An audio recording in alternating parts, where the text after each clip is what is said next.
Her often you pass her daily, but her stars are away from your eyes. She fought fiercely to break away. Her mind needed to be free. Her body needed to heal. Many wear their scars inside, hidden behind guilt and shame. She wears abuse on her back, marred by the evil remarks of her lover, safe from his constant attacks. He builds her up, only to bash her self-esteem down, to keep her there in his pit that surrounds her every emotion, feeling, touch, and being. He operates violently to the highest extreme, saying no, it's not an option, only yes, yes, I'll do whatever you say. She cries rivers on the inside as she gives in desperately. He replenishes his strength.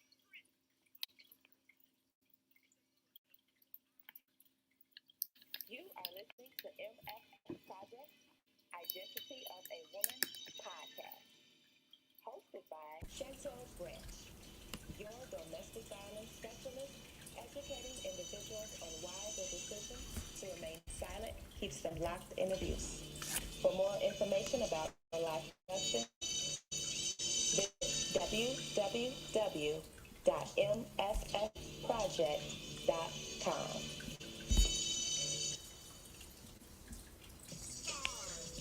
You can't always see them. They remain stamped permanently into her soul. But the next time you look at her, do not be afraid. No, no, no, please don't turn away. Scars are the remnant after the pain. But she lives. She survives. She broke free. She is me.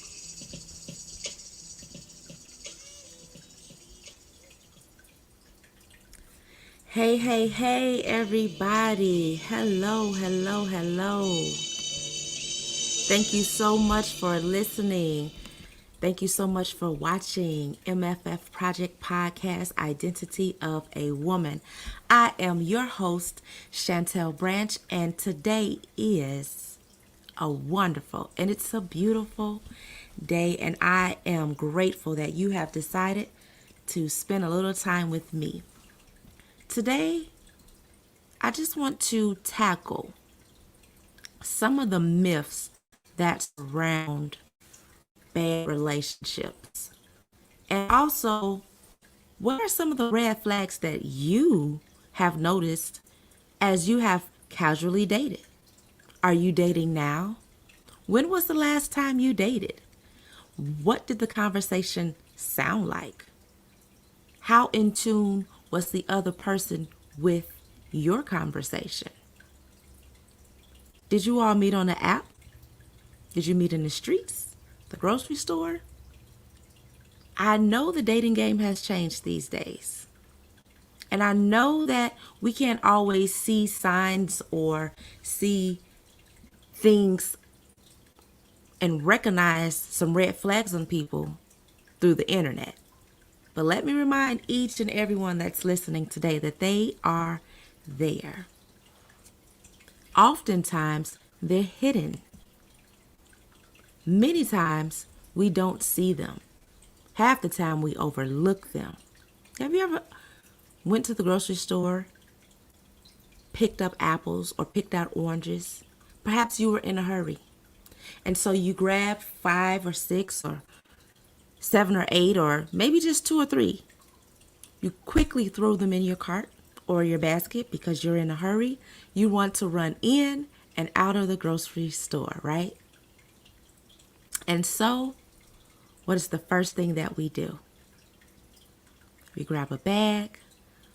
We grab the ones that look like they're the best. If you're in a hurry, you're not always feeling them to see if there are any mushy parts, if it's soft, if it's ripe. You quickly grab the fruit, throw it into the bag, go through the grocery store, grab your other items, and you're out like a light. Have you ever done that in a relationship? Have you decided that, hey, this person, I just want to have a good time with. I'm just going to date them for the summer. Based on the conversation that we've been having, I don't think this is a potential partner that I would love to spend the rest of my life with. So I'm going to let that relationship go. I'm going to let that person go. I don't believe that they're a good fit for me. But I want to have fun. I want to kick it. I want to hang out with this person. In the same way, you get that fruit home and you realize when it's time to prepare the fruit or make the fruit or put the fruit in the smoothie, whatever you're going to do with that fruit, you realize, hey, you know what? This fruit is not looking like I thought it would look. This fruit doesn't even taste how I thought it would taste. As a matter of fact, now that I think about it, I rushed through the grocery store. I picked out some bad fruit. Have you ever been swiping on your phone on a dating app, looking at pictures, reading bios, switching from one dating app to this other dating app to the next dating app to the next dating app, looking at pictures, finding the same person, different picture, same name, same social media handles, reading their bios, and realizing that they didn't quite say the same thing in one bio that they said in the other, or some you find that they use the exact same bio on all the same social media sites that you're on, and they're on different social media sites, different picture, same bio. And one thing that you've noticed through conversations and messages with this person is that something is not right. This seems like some strange fruit. I don't think this person is a good fit for me. But my question to you is, how many conversations do you have to realize whether or not this person is right for you? How many times do you have to rush into the grocery store and you're always in a hurry because you don't have that much time from the time you leave your job to the time you have time to go to the grocery store, then the time to get home or pick the kids up from the daycare or whatever you have to do and make dinner and then do whatever you need to do to go to an activity after work, after school, or prepare for the next day, help children with homework, do some homework yourself, get some work done that you brought in from the office. Because your time after work, basically after 5 o'clock, your time is limited. You don't have that much time left in the day and your energy is slowly draining out. My question to you is, when was the last time that you really looked at those bios? You really paid attention to those conversations that you were messaging back and forth and the phone calls that you were having with that individual to realize that, hey, you know what? I think this one is a strange fruit. This one doesn't seem quite ripe. Perhaps that fruit that you quickly threw into your bag and you carried home, now that you have time to look at it and examine it, you realize that it wasn't worth it. How many times do you have to go to the grocery store and rush in and pick bad fruit to realize that maybe perhaps I need to rearrange something in my schedule so that I may have enough time to go in and pick the best fruit? Think of that. And I'm using this analysis for relationships. How many times do you have to scroll through different people's bios? Go on app to app to app to see the same faces, different pictures, different clothes, to realize that, hey, you know what? This is some strange fruit. I am doing the same thing, but I keep expecting different results.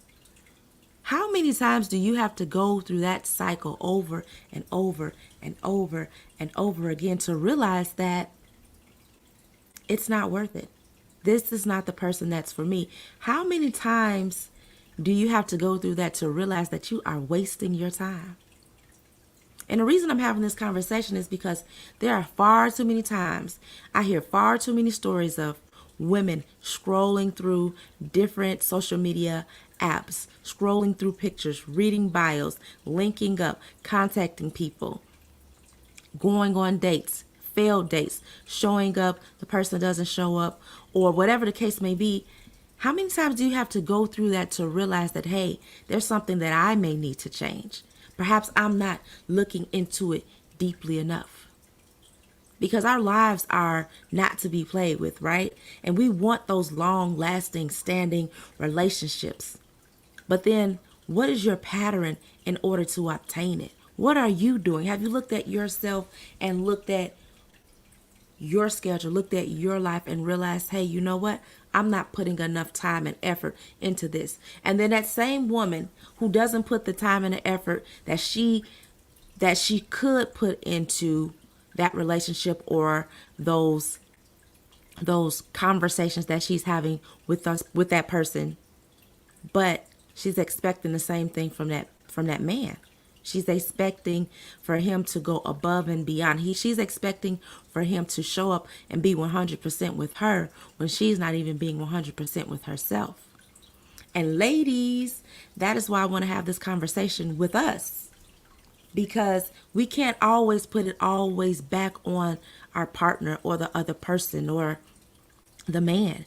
What are you doing? How are you showing up in your day-to-day conversations with the person that you're having, that you're messaging back and forth with? How are you showing up in your conversations through the telephone? I know some women may expect the man, oh, we've been dating, we've been talking on this app, and I've been talking to him for 3 weeks, and we've been talking for 7 days straight, and then all of a sudden I haven't heard from him in 14 days. Ladies, how are you showing up? How much access have you given? And how much access should you be giving to that individual? Everything looks good in the beginning, just like that fruit. It looks good when you're running through the grocery store, you're in a hurry, you're picking up a few things. We always say, I'm going to be in and out. I'm just going to get a few things. We're going to be in and out. And say you actually do. You go to the grocery store, you grab your things, you're in and out. And then the next thing you know, when you get home, that meat is not red. Okay? That chicken has a funny smell. It was leaking or something was happening when you grabbed it from the store, but because you were in such a hurry and you didn't stop to check and you didn't stop to think and you didn't stop to take the time to see if it was a good fit for you,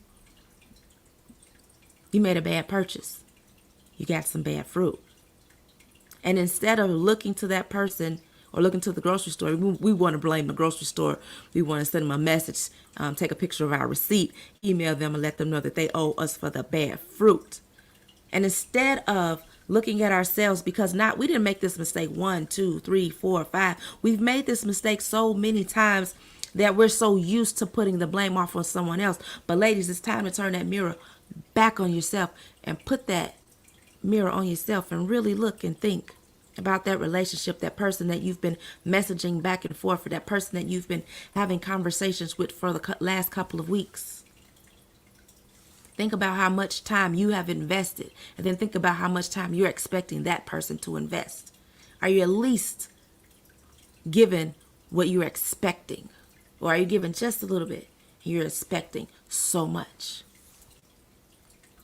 Or are you giving all of you and you're getting this much? You're giving all of this. You're paying for the man. You're buying the man clothes. You're picking him up from work. Then you're giving him your car. You're doing all that you can for this person, for this relationship that you really don't really know this person.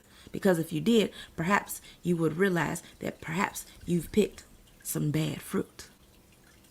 And so you've given all that you can, or you're giving just a little bit. And when you turn that mirror back on yourself, be able to accept what you see in the mirror. Do you see a woman who's not accountable for her actions? Do you see a woman who's given too much access to someone that she doesn't even know? Do you see a woman who has not studied the specimen that is before her, because there's so many specimens, so many people that she's messaging on a dating app that she can't keep up? And she's getting some of the stories mixed up, and she's blending everybody together. She's lumping it all together. When you turn that mirror back on yourself, who do you see? The identity of a woman rests in you. Who do you see? Who are you, woman? Who do you want to see when you turn that mirror back on you? Because I guarantee when you turn that mirror back on you, the person that you're looking at, the woman that you sit eye to eye, that you're facing, everybody in the world sees her. Her children see her. Her mother, her father, her grandchildren. They see her. They see you. The problem is you don't see you. Because your vision is distorted. Because your lens is cloudy. When the last time you cleaned your glasses? When was the last time you rinsed those contacts out? Shake them up a little bit. No, I don't think you're supposed to shake them. But when was the last time you changed your prescription on you? So that when you show up, you're 100% authentically yourself. And the best thing that you can say, well, hey, I showed up as me. I allowed the access that I wanted to have, that I was comfortable with. I gave that person access to me that I was comfortable with giving. I set boundaries in place so they couldn't have all access to me. And so if the relationship or the potential relationship does not work out, I'm not scorned, I'm not hurt, I'm not angry, I'm not bitter, I'm not building up resentment. When you turn that mirror back on you, who do you see? Because that is your identity. That is the purpose of this podcast. We want to turn that mirror back on us and see who we see. Identify some of the things that we love, and then identify those things that we need to change. And once we have identified them, we become conscious of it, then it is up to us to do the work for ourselves.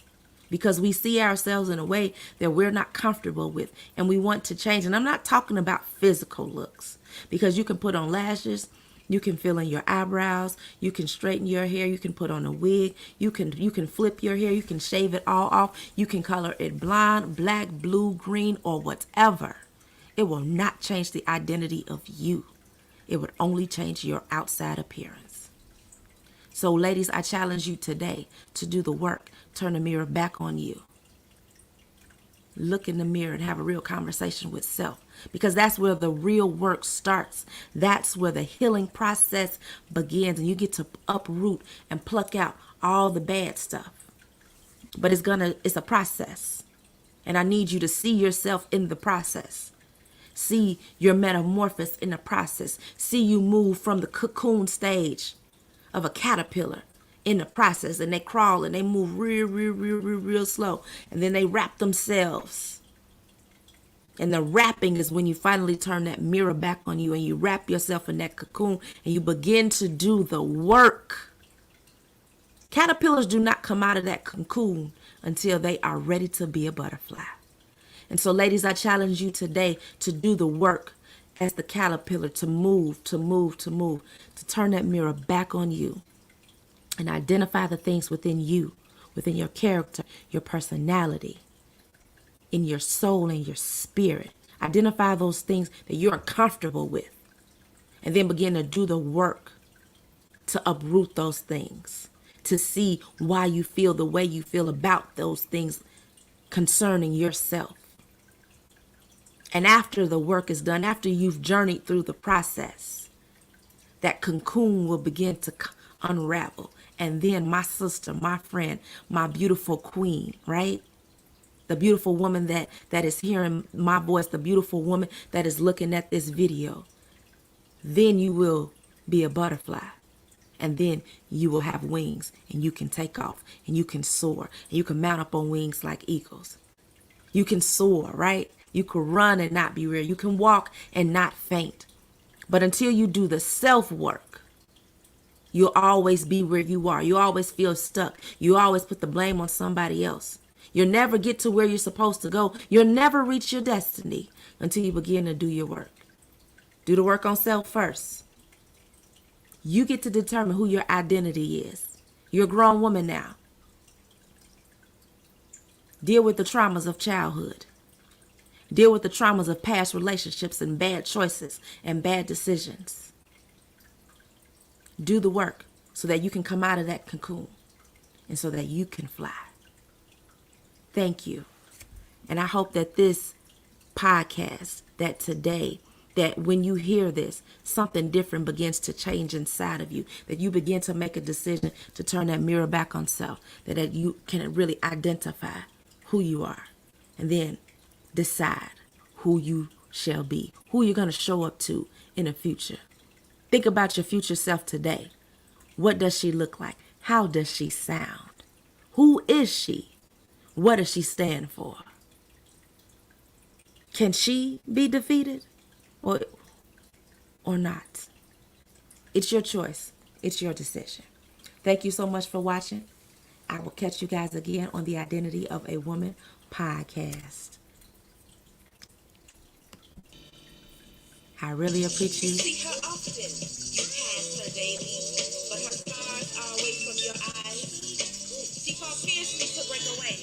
Her mind needed to be. Don't forget to grab your copy of Decisions the Book.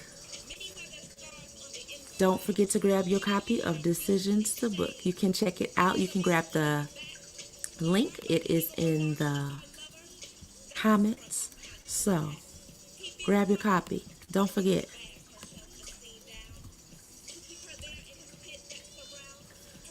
20 bucks. Grab your copy. Grab a copy for a friend. It's October Domestic Violence Month. So grab a copy for a friend. And I will see you guys again. Bye.